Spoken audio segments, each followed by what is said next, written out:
Today, my guest is Jason Hull. Jason is the CEO of DoorGrow.com. He's also the podcast host for the Door Grow Show, and we'll talk to him in just a little bit.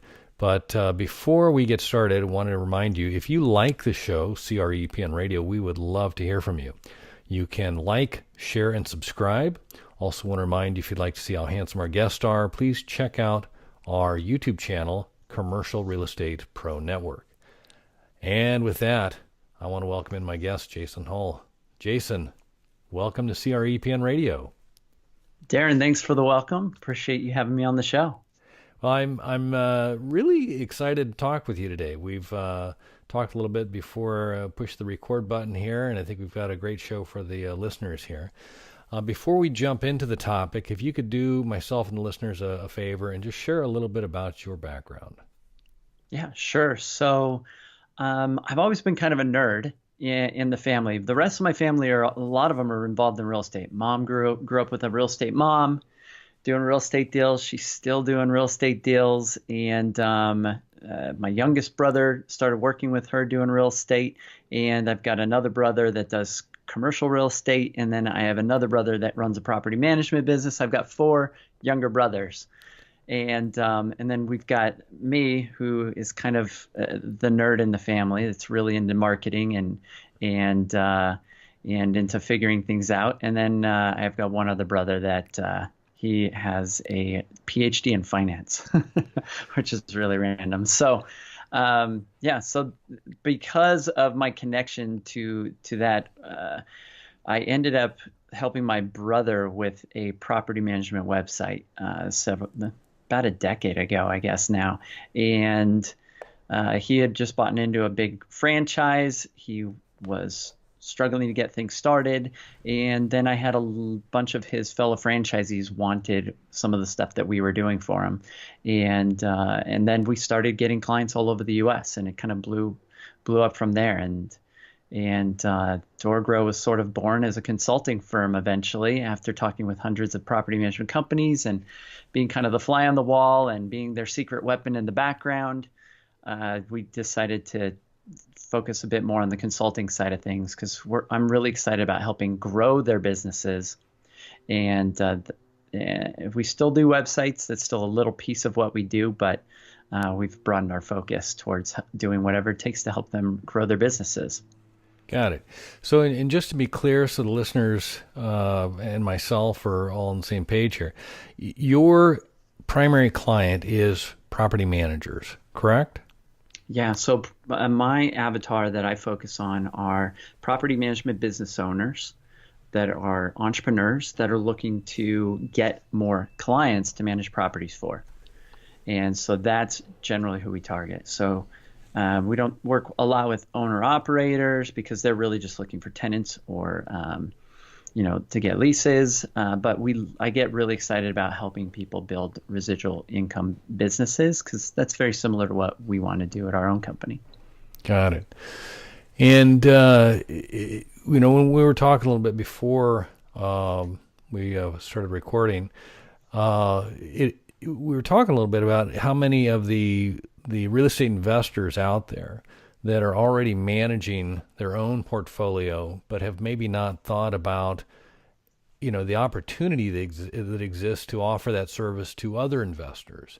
And I'm just kind of curious, what have you seen with the people that describe some of your clients and maybe just kind of a brief range of before and then once they've started working with you and growth kind of thing. Does that resonate with kind of the somebody that's I know how to do this. I'm not doing it for anybody else, but if I were to take on some clients, what the potential might look like? Yeah, I think it's really kind of odd to me. It's kind of this obvious blind spot. It's not obvious to them, but it's always obvious to me that if I run into somebody that says something really crazy and weird, like they enjoy managing tenants and they enjoy the challenges and the variety of managing properties, but they're a real estate investor, and so the only properties they have are the small portfolio of their own stuff, then I think there's a big opportunity there. I was on a podcast episode the other day with a real estate investor, and she had, I think, 8 or 9 of her own properties that she was managing. And we talked about how property managers, a lot of people will go get a property management, company as a partner so that they really don't have to do the nitty-gritty of managing the properties. And that once they typically get to maybe about 4 units or more, a lot of times they want to offload that because they've got another job, they've got other stuff they want to do. And it's starting to turn into a part-time business to manage the properties. And so, but she said she enjoyed that part. Like, she really enjoyed it. And she was, had more units than most people would tolerate on doing on their own. And she enjoyed it. And I was like, you really may want to look into just doing this as a full-time gig. You can quit your day job and manage properties for other people. You enjoy doing this, and that's kind of rare. And there's a big opportunity because nobody gets better dibs on real estate deals than those that are connected to property management. They get to see, they become incredibly familiar with the market, the local area, and what is going to rent well. And they become really familiar with what it takes to make an investment property rent roll effectively. And they have a competitive advantage over even the real estate agents that are in that market when it comes to investments. And so they also get dibs and access to real estate investment deals. And they have a constant influx, if they're growing and they're healthy, of tenants and owners and people that they can create relationships and deals with, and or to buy and sell property with, or whatever. And so it really becomes this ultimate gateway drug to real estate deals, property management, because it's such a high trust service-based business. Whereas most real estate agents will do a deal, hand somebody a business card, and then it gathers dust for 3 to 5 years, and they're hoping that they're going to get some return business. Meanwhile, property managers are snatching that business away from them. And so I do get phone calls from people that are in real estate that are like, hey, I want to start a property management business because, one, there aren't real great companies in my market, and two, they're taking my real estate deals. Got it. So I mean, it sounds like the golden nugget there is just that you're kind of first in line for any disruption of whether it be an investor that's ready to sell. If they're your client, you know of it. If you're looking to acquire, you'd have the opportunity to do so. Or if you know somebody else that's looking to acquire, you could potentially feed that to them in front of a broker, real estate broker. And then you mentioned, I guess the other thing too is just having that finger on the pulse of the marketplace, really understanding what if there's whether there's an underserved client base, or if there's some sort of something coming, or maybe some changes in the market. I'm assuming that would be a huge opportunity for somebody, as opposed to somebody's out kind of expecting the mailbox money and not really understanding or paying attention to market. It was like a property manager would. Let me ask you, just so you talk about a couple of these people that have come to you, and they've got this portfolio. You said around 4 is when you see the people look to offload property. What have you seen if somebody is managing their own properties, and they elect to stay with it rather than offload it? Is there a point where you've seen somebody, you've been able to identify you really have the skill set, or the whatever that is that would allow you to grow it? Or is it more of just you enjoy it? I mean, is it an attitude, or is it a numbers thing, or? Yeah, so the number one factor or indicator of whether you're going to be successful in starting or running any business, I think, is just whether or not you're an entrepreneur personality type. I think it's really that simple, because entrepreneurs, even if we don't know what to do, we're tenacious enough to fail enough to figure it out. And we will take the risks necessary. And so I've seen for people buy into franchises, and some of them are entrepreneurs. They're hoping to buy something turnkey, get into this property management franchise, and then they're hoping that that will make a business for them because they didn't want to create that themselves. And usually the only ones I see do really well, even in franchises, are the ones that probably would have done well without it in the first place anyway. They're the ones that are a bit more entrepreneurial. And so I think that's probably the thing to take a look at. I mean, if somebody is a go-getter, they're already investing in properties, they're making their own real estate magic happen, they're getting deals, they're putting things together, they're tenacious. I think that's in their DNA. They're already ready for something more. And I think the one thing we won't teach them at DoorGrow is how to manage properties. I don't even manage rental properties myself. I'm just a nerd and a geek in internet marketing that's able to figure out a little bit about human behavior and a little bit about what works. And that's what I'm really passionate about, is discovering what works and sharing it with other people. And so what I tell people is, I'm not going to teach you how to do property management. We just want to help the best property managers win. So if you're already managing properties and you're doing it well and you understand landlord-tenant law, great, because our mission is to help the best property managers win, and I can help you win. And that's where I think a lot of people struggle, because property management can be a really difficult business. I mean, it really can be death by a thousand cuts. There's just so many potential points of failure that could exist in a property management business. And but it's also a business that is really attractive to the right person because, one, it's systemizable in a lot of ways. You can build out processes, you can build out team, you can offload. There's lots of technology and tools available for either outsourcing pieces of the puzzle or to create leverage. And so I think the more technically minded entrepreneurs find it really interesting and really fascinating. Got it. You mentioned what works. And I was thinking of this in line of if somebody isn't looking to be a property manager, but more to identify who is a good property manager, are there tells or things that you've come to recognize with the clients that you're working with? And maybe you did just kind of touch on those. I mean, I love the term entrepreneur versus the entrepreneur. I mean, there's a clear distinction between the difference there. But for the investor that's not interested in looking to become a property manager, they're looking for the best property manager that can help drive profitable, rentals for themselves.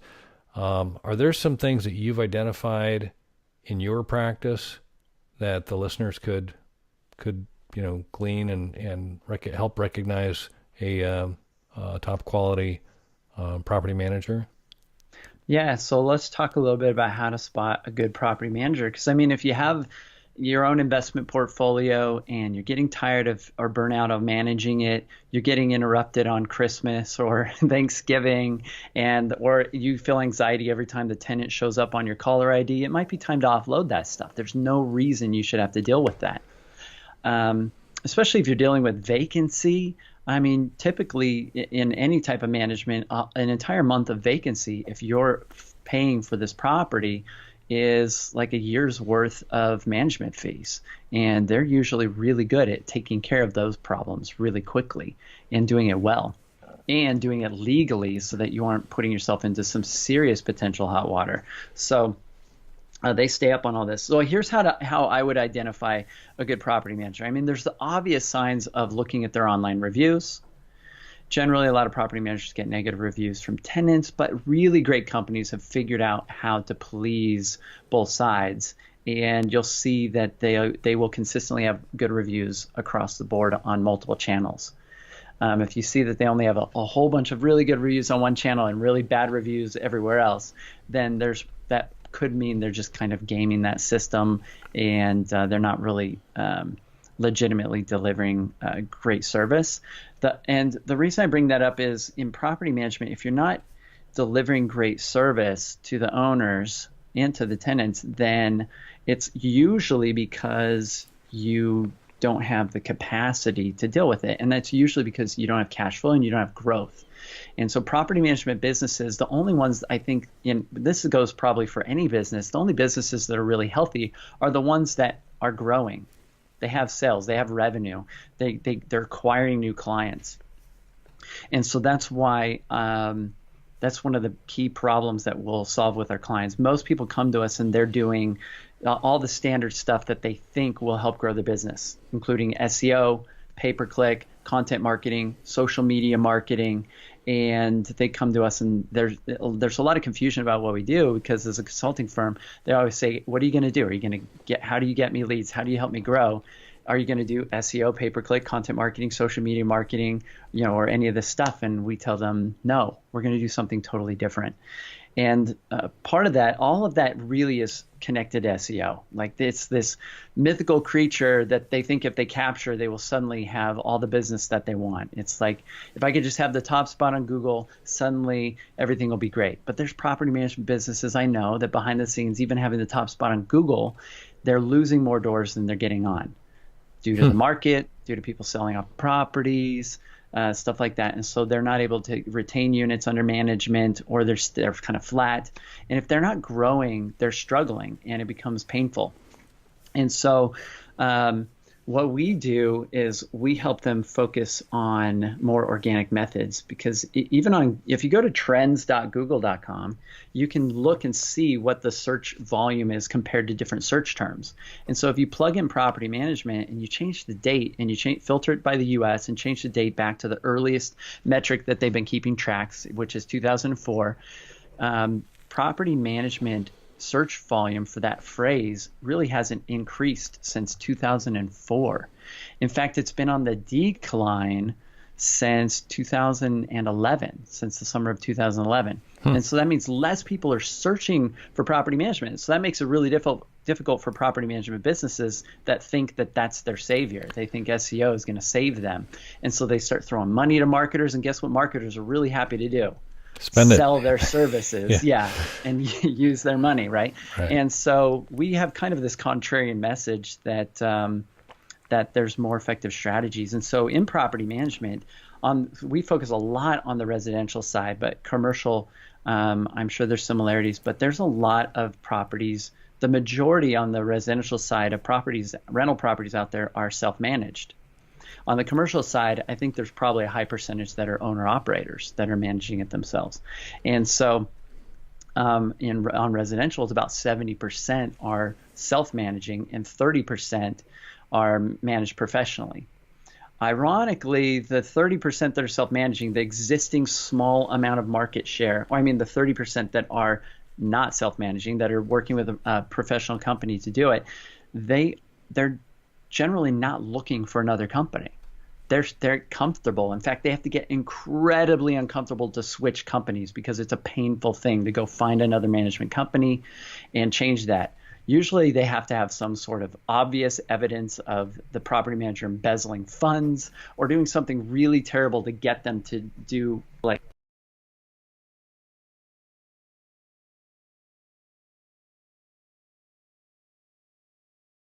it creates, and I can focus on SEO, has created this culture. Oh, it looks like we broke up a little bit. Yeah. If you don't mind just going back, you were going on something I thought was really, really key. It was about the percent of people that will move from property management. And you were touching on how painful it is, and that most people, if they're happy, unless the manager's embezzling or whatever, and then we lost signal. So if you I'll touch on that. So the analogy I'll give you is, imagine all of your potential clients are cows in a pasture, and they're inside, fenced in, some other management company's pasture.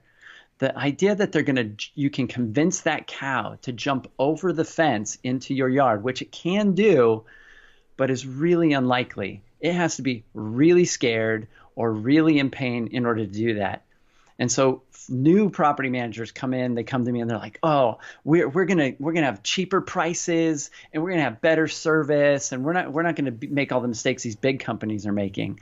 And I always chuckle inside, because I know what they're thinking. They think if they do it cheaper or they somehow can be better than these big companies, and they don't realize how difficult it is because everything looks like low-hanging fruit when you're a mile away.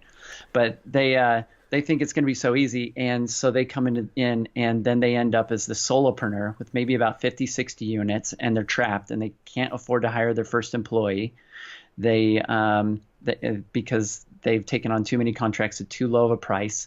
They haven't taken on built up a good portfolio. So they've got difficult owners and difficult tenants and difficult properties. And so their operational costs are 10 times that of some of these other companies. And so they're trapped. And so a lot of times what I have to do is, as a consultant, is we'll come in and we'll talk with them about firing clients and firing doors, because they have to kind of trim the bush and kind of clean house a little bit in order to create space to grow. They just don't operationally have the bandwidth or the financial resources. So we have to help them clean up their pricing and clean up their portfolio, and we'll help them revamp their website and change their branding. And so we'll do all these. What we do is we come in and we clean up their entire sales pipeline, because each stage in the sales pipeline has leaks. And each of these leaks, even if you turn on the marketing spigot full blast, if you have this hose or this pipeline that has a bunch of leaks, you're not going to get a whole lot to water your business at the other end that you're trying to make grow. And so what we do is we'll just shore up all these leaks, take them through our process. And then ironically, what ends up happening is that they don't even need the marketing stuff once they start positioning themselves towards doing prospecting, creating relationships, and they've got a leak-proof pipeline to feed people into their business. And so we take them down a very different route than they would expect. So going back to the original question, how do you identify a good property manager? Good property management companies are healthy. They're healthy businesses. You get a sense when you talk with them, they're answering phone calls. You don't get a sense that they're needy. You don't get a sense that that they feel like the woolly mammoth or the saber-toothed tiger is chasing after them. Right? They have this calm presence. I think a lot of times they're also going to make you feel safe regarding your property. Just talking to them should make you feel more comfortable about your property. They should be in a space of like that, and because that's their job, is to create peace of mind for their property owners, and so they should be able to get that across. And I think the other thing to take a look at is how many units under management do they currently have? Do they have properties similar to the property that you have, and have they had success? They should be able to share several case studies or stories or examples to help you feel comfortable with working with them, so that you go, yeah, I want that. That sounds great. So those are some of the things I would look for. Yeah, I'm listening to you, and I'm recognizing that the relationship. Or I guess back up here one second. You said we're not going to do SEO. We're not going to do all these things, which are kind of those buzzwords that everybody thinks. What I need to do is spend a bunch of money. I need to get page rank. I need to get all of these things. But like you mentioned, if you've got the pipe turned on full blast, but everything's leaking, it's not getting to the garden to water what you've got. It's not going to work. Can you touch on some of those leaks that you find? Because I'm also kind of curious. So you're not doing SEO. You mentioned something about reviews. I'm curious if that's not more of the focal point on the effort, or what is it that you guys focus on, and then, or maybe it's what do you patch? What are some examples of some problems you see that you guys are able to address? Yeah. So so a while back, I identified the biggest leaks that I saw after working with hundreds of property management companies that existed in the industry. Just what I saw that the industry needed as a whole, because I saw so many businesses going and working with marketing agencies, spending a bunch of money on stuff, and then they were still frustrated. They'd get locked in some one-year contract doing SEO, pay-per-click, and then they would come to us and say, yeah, I just did all that stuff. And there was this huge distrust towards anything marketing, there's a reason why Seth Godin has a book that the title says All Marketers Are Liars, Right. And it's crossed out and says tell stories. And I think I think marketers are unintentional liars. I think marketers, a lot of times what ends up happening is they're smart and they sell what people ask them for. I get people calling us up all the time. Can you guys do our SEO? Can you do pay per click? Because that's all they can think of inside their existing box of what they need in order to grow their business. And then so we have to disrupt that mindset first and say, hey, there might be something better.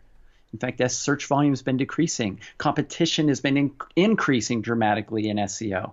This is like, and you're a smaller company, you want to go against these behemoths that have thousands of units under management and have the top spot on Google. That's like David and Goliath both showing up with the same armor and weapons. You're going to get your ass kicked. And so what if you had a hack? David had a hack. He did something totally different. And so let's figure out this. So what I identified, this is the stuff that I would do. I was like, this is what I would do if I were going to start a management company and destroy my competition. So Right. the Take major notes. leaks that you need to focus on, and this goes for any business in any industry. Right. So at the very beginning of the pipeline, the first challenge is awareness. There has to be awareness. And so this is where branding comes in. And so one of the major pitfalls or hidden blind spots in businesses, especially small businesses, is a disconnect in branding. So for example, in the property management industry, a lot of them are real estate companies.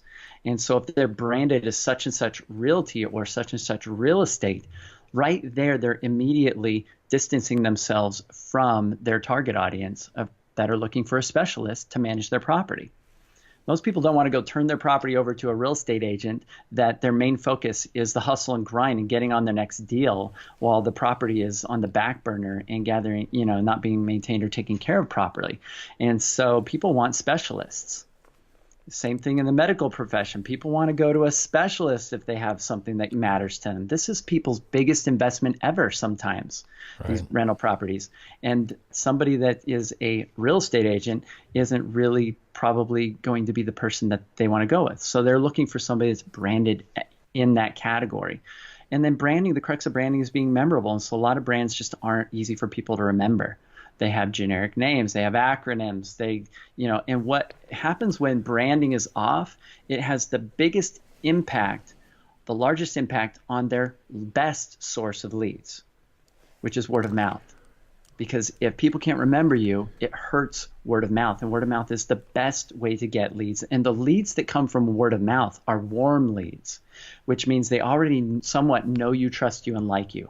There's already this built-in level of trust. And so the close rate on really warm leads on a word of mouth referral is typically like 90% or higher. It's at least 70% or higher, or you have really bad breath. Right? Whereas cold leads, if you do SEO pay-per-click or something and a cold lead comes through the website, to them, you're a commodity. And a cold lead means they've been looking for you online on Google. That means they've made it past an awareness hurdle, because in property management, for example, there's an awareness problem. People aren't really aware of property management or what it is or what they do. And then after that, there's this major perception problem, because there are a lot of bad property management companies. There's very little legislation surrounding what it takes to become a property manager. In some states, you don't even have to have a license. And then in every other state, it's pretty much a broker's license or something related to real estate that doesn't qualify them to be a property manager at all. Right. It's completely disconnected. And so you get, and then there's the number one source of complaints at most any board of realtors is generally property management related. It's mismanagement of trust accounts or fair housing violations or not properly handling the lease or whatever. And so realtors help perpetuate the bad name of property management, for example. So the first thing we got to get past is the awareness challenge. And so branding is one of the things we'll tackle with the company first to clean that up. We'll revamp all of their branding. We change their business names. We basically rehab their business like we're going to they would rehab a property to get it rent ready so they can rent roll properly. Well, we want their business to rent roll properly. We want their business to make money. And so we'll rehab their business. So we start with branding. We then get into after branding, the awareness problem, then there's reputation. This is where the perception problem can be tackled. And so reputation means online reviews. And so having the benefit of the new modern word of mouth, which is things like Yelp and Google and City Search and Facebook reviews and all these different sources. It could be Trulia, Zillow, any place that somebody can review you. These are all channels that have traffic, and they can send you some of that traffic. And that the traffic that comes from them, if you have good reviews, is warm. There's a higher level of trust. And so the conversion rate on leads that come through those channels is far higher than just having the top spot on Google. I would much rather have the best reviewed company on multiple channels sending me multiple sources, traffic sources, to my website than have the top spot on Google and not have good reviews, right? And so because top spot on Google, great, you'll get a lot of cold leads, but cold leads take a lot of time. The average property manager we've identified takes about 3 to 6 hours of follow-up on a cold lead just to get a contract. And so if they got 10 leads in a week that were cold, that would mean that they've got a full-time job right there just following up on those leads, and they'll probably only have a close rate, even if they're an absolute badass, max maybe 30%. That would be a really high close rate on cold leads. Generally, it's more like 1 out of 10 if they're lucky. Right. Maybe 1 out of 20 if the leads are really cold from like a pay-per lead service like allpropertymanagement.com or something. And so those cold lead channels, what they really do is they create this backlog or this inventory of things for you to follow up on. And most property managers don't even have the bandwidth or time because the business owner is also the salesperson. They're the person operating as the BDM or the business development manager.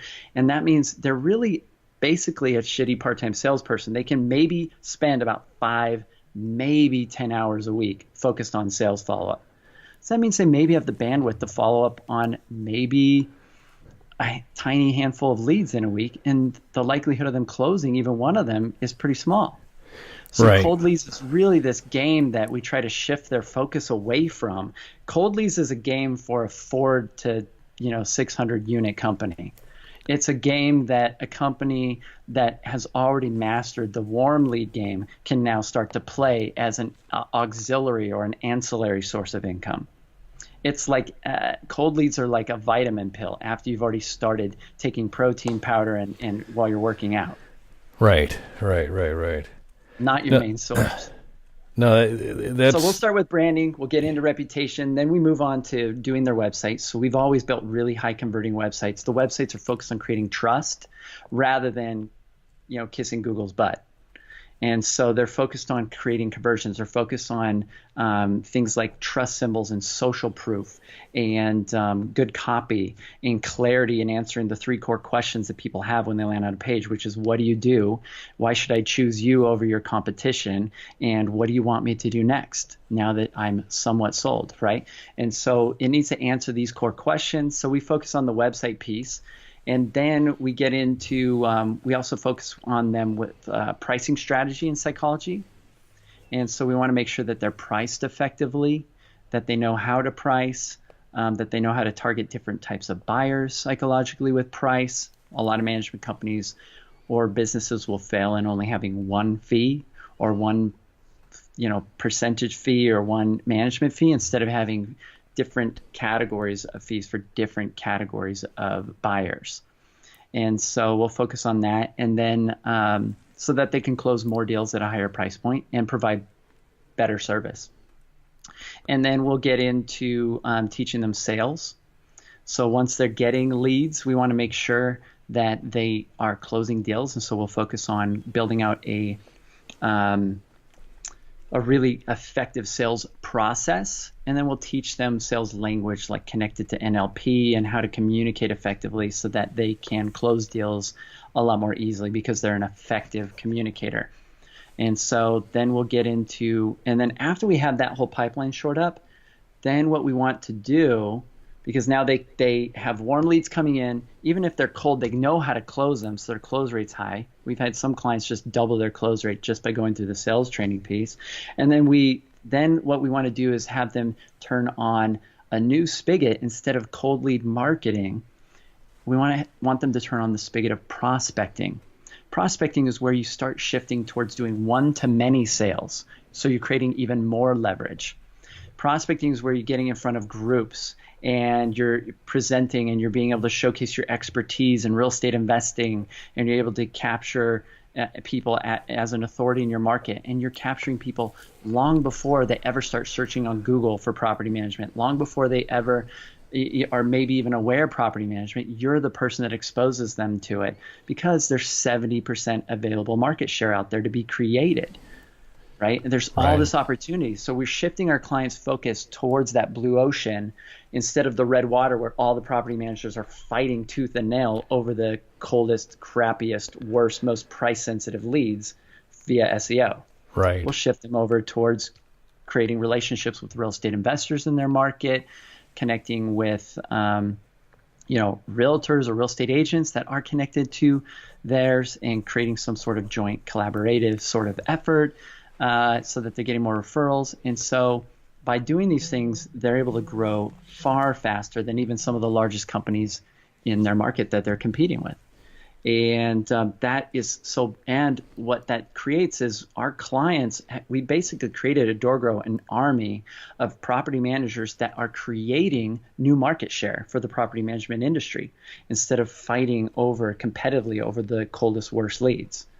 And so that's allowed us to create this really cool culture inside of our community that we have connected our podcast, the DoorGrow Club, where everybody's really open. They feel great sharing, and because they're not worried so much about competition, because there's so much available potential business out there. No, that's pretty neat when you kind of walk through it like that, from somebody that's frustrated. They're all of the category, or not the categories, but the characteristics you mentioned of a struggling business.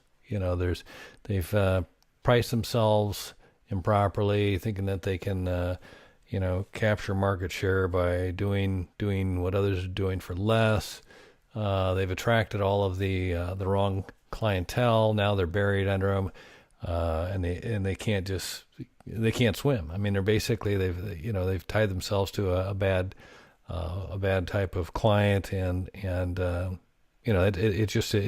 see it all the time. I mean, with working with small businesses and stuff, you see that it's that I think it starts off as kind of a survival instinct, as opposed to how can I really make the best business or be the best at what I do. It's kind of a survival thing, and I've certainly been guilty of it myself at times when you're desperate people do desperate things, and you go out and you start trying to attract whoever will listen, kind of thing, as opposed to positioning yourself and taking the time and putting the thought into it and creating the message that will resonate with your target audience. Knowing that you guys focus on working with property management, I'm curious, how often do you find that your prospective clients, property managers, don't realize who their ideal prospect client is? Is that a process, or are they pretty well aware of who that is, but they just don't know how to attract them? Or I think at the back of everybody's mind, they have an idea of who they want. I think they know. I mean, if they've been in the business a while, I'm sure if I ask them, like, what clients do you really enjoy and which clients do you hate, they would be able to tell me. But a lot of times they're so focused on that scarcity mentality, and they're caught in the struggle, and they're so close to the fire that they're just hoping to get anybody on. If somebody calls them, their mission and focus in their mind is to get them. So a lot of our clients, we've shifted their focus that their initial job is to qualify them based on some criteria to see if they're a fit for their business, and to kind of flip that script. Because I've taught them that if they take on bad clients, it creates what I call property management hell. And so one of the concepts I teach is called the cycle of suck. That basically, if you take on crappy owners, or difficult owners, or owners that want to micromanage you and your business, or owners that want to push back on every maintenance request, or want to micromanage every maintenance, repair, then what ends up happening is you have a bad owner. And then if you have bad owners, then it doesn't matter if the property is amazing. It could be newly remade. It could be really nice. It could be a brand new property. But if they're pushing back on everything, or they're too difficult to manage, that is now a bad property in your portfolio. And if you have a bad owner and a bad property, then you're going to have bad tenants. Even if they have A grade credit and they look like the best people in the world, they're not going to be happy with you if the owner is pushing back on everything and you then become basically a crap shield for a slumlord as a property manager in between that owner and that tenant. So then you have bad owners, you have bad properties, you have bad tenants, and your operational costs on bad properties, bad owners, and bad tenants is 10 times, maybe 100 times that of good properties. It just takes so much more staff, so much more overhead, so much more communication. And then the last step of this cycle of suck, property management hell, is that you will then get bad reviews. You'll have a bad reputation in your marketplace from the owners, from the tenants, and because everybody knows you manage these bad properties. And so you have this bad reputation, and then guess what types of owners you're going to attract? Just more bad owners. Those are the ones that will go to you, and you have to have low pricing and to compete, and you have to be able to figure out how to justify your bad reviews, and it's just a really bad place to be. And so a lot of our mission at DoorGrow is to get the entire industry out of that cycle of suck, because I believe the entire industry is trapped in that right now, a lot of it because there's been this focus and this push by marketers for them to do things that aren't working. And because they're doing things that aren't working well, they have unhealthy businesses. They're not able to deliver good customer service. And so they're needy and they'll take anybody on. And it just perpetuates the cycle. And so my belief is that good property management can have a massive impact. It can literally change the world. It impacts families of the owners. It impacts families of the tenants. It impacts children. It impacts it has this huge ripple effect. And I believe that rising tide raises all ships. You've heard this phrase, a rising tide raises all ships.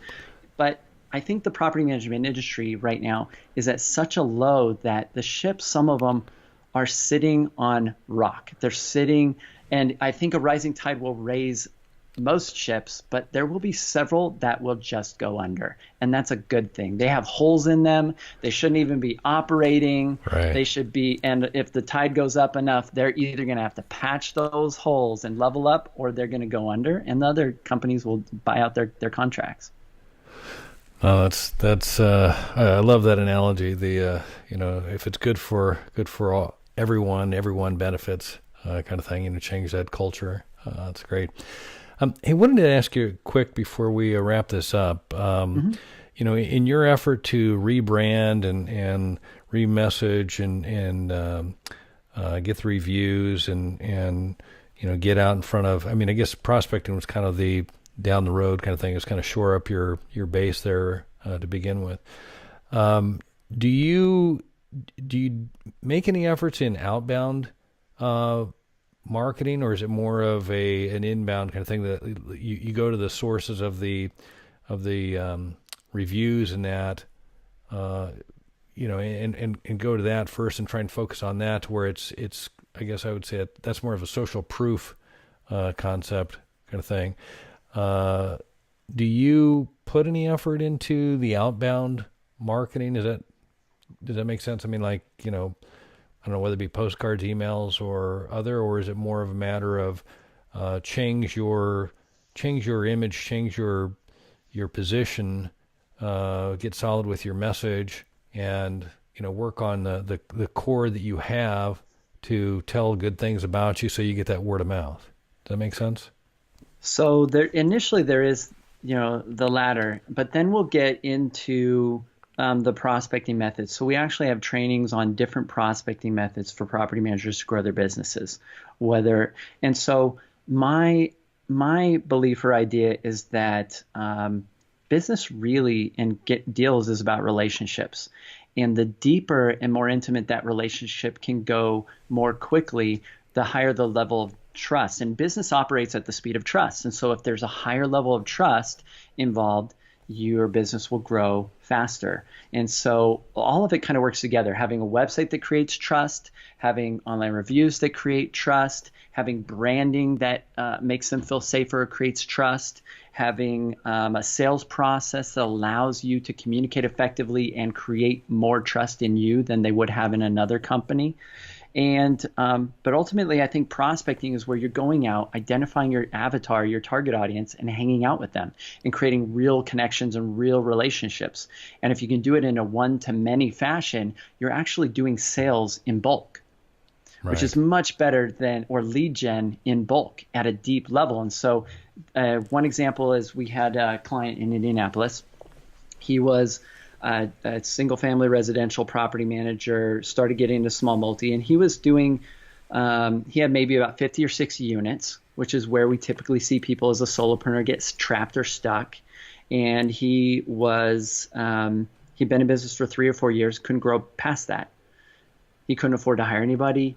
He was only making like $2,000 a month. So unless he got real estate deals on to close on the side, he wasn't making it. And his wife had her own job; she had to work. He's like, I just dream of getting my wife in the business, and this sort of thing. So in 6 months after going through our process, he was at 300 units, and he was charging double what he was charging before.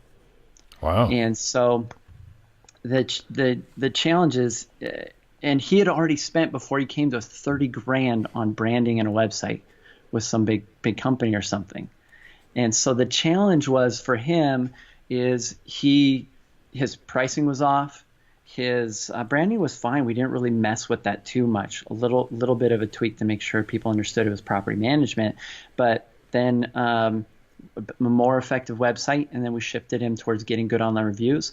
And then he downloaded one of our PowerPoint presentations. He then went to a RIA group, a real estate investor group, and he did a presentation to maybe about 200-300 people. The group had maybe about 600, I think, at the time, and he closed 20 doors that first month. And then Wow. he was closing on average about 20 doors a month. And so some of these were small multi-properties. So he only needed a handful of contacts so in property management, one of the concepts I teach is called the four door grow multipliers, or the 4Ds, because it's not just about how many units under management. The first D is deals. How many deals are you getting on or retaining? The second D multiplied is doors. How many doors per deal? So he started finding investors that had multiple doors instead of just going after people that had one unit to manage, right? And then the third D is duration. So how long can you retain and keep a management or a contract or a client on? That increases the lifetime value significantly. And so there's a massive difference between an accidental investor, which is somebody that wants to sell the property but can't, and they'll maybe keep a tenant in it for a year and then they want to sell it. That's like a 1-year deal, right? Right. Versus a 10-year buy and hold. And so there's 10 times difference there. And so he started focusing on those that were looking for a long game and a long-term strategy. And then the last D is dollars. So he increased his fees. He was charging, I think at the time, some sort of percentage, maybe like 10% or something. And his average rent in Indianapolis was pretty low. It was like $500 or $600. So per unit, he was making like almost nothing. That's why he was starving. And so he switched. In his market, it made sense for him to switch to a flat fee with tiers. And so he's now pulling in minimum, I think, like maybe $100 a door or something like that. And he's got these tiers. And so we were able to help him identify how to increase his pricing and how to psychologically close more deals at a higher price point. He's going and creating relationships with people at these RIA groups. They even asked him to be president of the group at one point, but Wow. he MCs an event every other month, does some luncheons, and he's creating relationships. And he's at 500 units now. Last time when I saw him at the conference that we hold annually that we just started in St. Louis. So he was there, and he's at 500 units. So That's great. That's so great. I think one of the main things. Well, one, we have connected this. We have a system that any small business could use to help them get more reviews. It's called Gather Kudos that listeners can check out at gatherkudos.com. And it just is a system that makes it easier to get your clients to give you positive reviews. And it also helps to filter or redirect all the negative reviews or feedback to you directly. because it gives them an option to quickly in a single click rate how happy they are with you. And if it's a negative rating, it gives them direct, like sometimes the business owner's cell phone number or how they can fill out a form, because we want to route that right to the business owner so they can mitigate that. And then, but if it's positive, it shows all your review sites, Yelp, Google, whatever you're connected with. And then whichever one they choose, we let them choose what they're comfortable with. They're more likely to do it. Then it shows them directions how to do it, and they can click and go off and leave the review there. And so we created this system to kind of lubricate the process of getting feedback to improve your business and to make your team accountable, so you actually know how your team's doing. Because that's one of the big disconnects. Once you have a team and you are no longer solopreneur, you lose connection to the customer. You lose visibility. And it's because you create natural barriers to feedback to protect yourself so that your team you have leverage and they can do stuff for you. Gather Kudos helps to get the feedback back to you directly that's negative, and then the positive feedback gets pushed so that they will go choose a review site and leave you positive feedback. And so that helps on the review side. And then the biggest piece, though, is prospecting, is getting out in front of the customer and connecting with them. And so it could be foreclosure auctions if they're in the real estate space. It could be targeting realtors referrals and teaching courses on leasing and scaring the crap out of them so they don't want to deal with that stuff and they refer clients to you. It could be doing creating direct relationships with lenders. Anybody connected to your industry can help you build and grow that business. And property management is the win-win-win. You've got this win for the owner, win for the property manager, and a win for the tenant. And you're creating this awesome symbiotic relationship if it's all working well. But to keep all that juggled takes, I think, some special people that really enjoy troubleshooting and really enjoy solving problems. And those are, I think, the more entrepreneurial people. No, I think that's a great way to summarize this. Is the relationships is kind of what I heard you saying there at the end there, and then being entrepreneurial. I mean, that's kind of the I think in real estate that's a through point that I see in everybody that's successful in real estate is they have that entrepreneurial spirit, and that's clearly for a property manager makes complete sense. Jason, before we wrap up, where can the listeners go if they'd like to learn more or connect with you? Yeah, so if they'd like to learn more, they can check out our podcast, which is The Door Grow Show. It's all one word, #Door Grow Show. Or they can go to doorgrowshow.com to listen to the podcast, and it's very relevant if you're into property management.